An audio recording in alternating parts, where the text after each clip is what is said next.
First of all, congratulations. Thank you. Thank you. You bagged out several awards. Thank you. For Beanie and all the Star Music. What can you say about this award? Sobra lang akong grateful and always nakaka-proud lang na ang dami sa mga artists that I've worked with ay naka-receive ng awards tonight. And syempre, speaking for the entire industry as a whole, buhay na buhay talaga yung OPM. And ayun, tuloy lang tayo sa pagiging creative when it comes to music, and marami pang maaabot ng musikang Pilipino. Yeah, seeing you, grabe, ang dami yung mga projects this year and next year, no? Speaking of Mr. Jin Velasquez for Genified, yes. Vinyl. Jonathan, sa dami ng trophies mo. Saan mo nilalagay? May cabinet ako. So siksika na lang sila doon. Pero abangan ninyo yung musical play ko, ha? Next year yun. I was about to ask you that. It's a new musical featuring the music of yours truly sa Resorts World siya. Next year sa April. So abangan nyo yan. Wow! Kung may magka-casting pa lang. Nagpa-final cast na lang, pero maririnig nyo may mga songs dyan na ginawa ko for Eric, for Angeline, for Beanie, na included din sa musical play. So abangan nyo. Around how many songs are these? Baka nagtatahi kami ng mga more or less 40 songs. Kasi yung iba full song, yung iba medley. Depende sa pagkakatahi ng story. Ayun. Okay. So Jonathan, one more question. You work with SB19, di ba? Yung Kabataan Pinoy. What can you say about working with them? Sobrang, iba rin kasi talaga yung dedication sa craft ng SB19. Every time nakakatrabaho ko sa kanila. Kung sila, kitang-kita ko yung passion nila, binubuwas sila talaga lahat. And malayo pa mararating nila. Marami pa sila mako-contribute sa industry. And individually, sobrang talented nila. Pag pinagsama-sama mo, grabe. Iba, powerhouse talaga. Jonathan, posible ba yung SB19 collab with Beanie? Kasi lagi na sila nagsasama. Nangyari na yan sa Kabataan Pinoy, di ba? Nung ginawa namin yung anniversary ko yun, ginawa namin yung Kabataan Pinoy, yung Beanie and SB19. So hindi malabong maulit at magkaroon pa yan ng maraming collaborations in the future.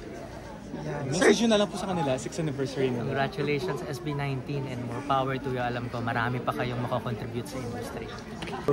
Speaking of, I'm sorry, okay ka na po ba? Because I saw your post. Nagpapagaling. Okay na naman yung mga pinapagaling na lang yung sugat. Yes, because we need you in this industry. Grabe din talaga yung mga pinoproduce mong songs, tumatatak talaga. What can you say about PMPC? Congratulations sa PMPC. It's their 16th Star Awards for Music, and tuloy-tuloy lang yung ginagawa nila talagang pagsuporta sa industriya, and saludo ako sa inyo. Pero abangan ninyo yung musical play ko, ha? Next year yun. I was about to ask you that. It's a new musical featuring the music of yours truly sa Resorts World siya. Next year sa April. So abangan nyo yan. Wow! Kung may magka-casting pa lang. Nagpa-final cast na lang, pero maririnig nyo may mga songs dyan na ginawa ko for Eric, for Angeline, for Beanie, na included din sa musical play. So abangan nyo. Around how many songs are these? Baka nagtatahi kami ng mga more or less 40 songs. Kasi yung iba full song, yung iba medley. Depende sa pagkakatahi ng story. Ayun.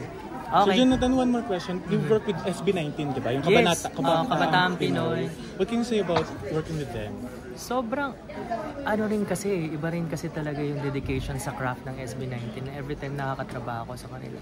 Kung sila, kitang-kita ko yung passion nila, binubuwas sila talaga lahat. And malayo pa mararating nila. Marami pa sila mako-contribute sa industry. And individually, sobrang talented nila. Pag pinagsama-sama mo, grabe. Iba, powerhouse talaga.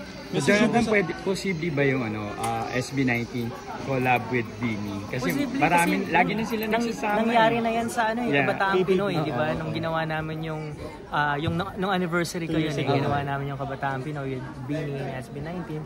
So hindi malabong maulit at magkaroon pa yan ng maraming collaborations in the future. Is Kim Chiu still under Star Music? Yes, yes. Kasi di ba magkakaroon sila ng movie with Paolo? Is there a chance sa Star Music din ang OST nito? For sure, definitely. Pero pinag-uusapan pa yung mga detalye. Oh my God, looking forward to it. Thank you po. Thank you. God bless. Thank you. Sir Jonathan, last question. On your play po, is there a chance na may sikat na love team na papasok doon? Yan ang hindi pa na-finalize pero ongoing. May maraming nag-auditions na mga artist. So, abangan ninyo yan. ha?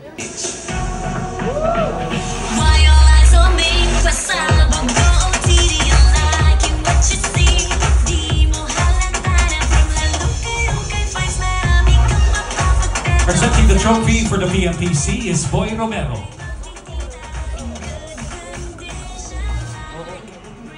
On behalf of Kim Chu, I'd like to accept this award. Grateful to have co-written and produced this track for her also. Mabuhay ang musikang Pilipino. To God be all the glory. Congratulations to the winners. Now for the acoustic.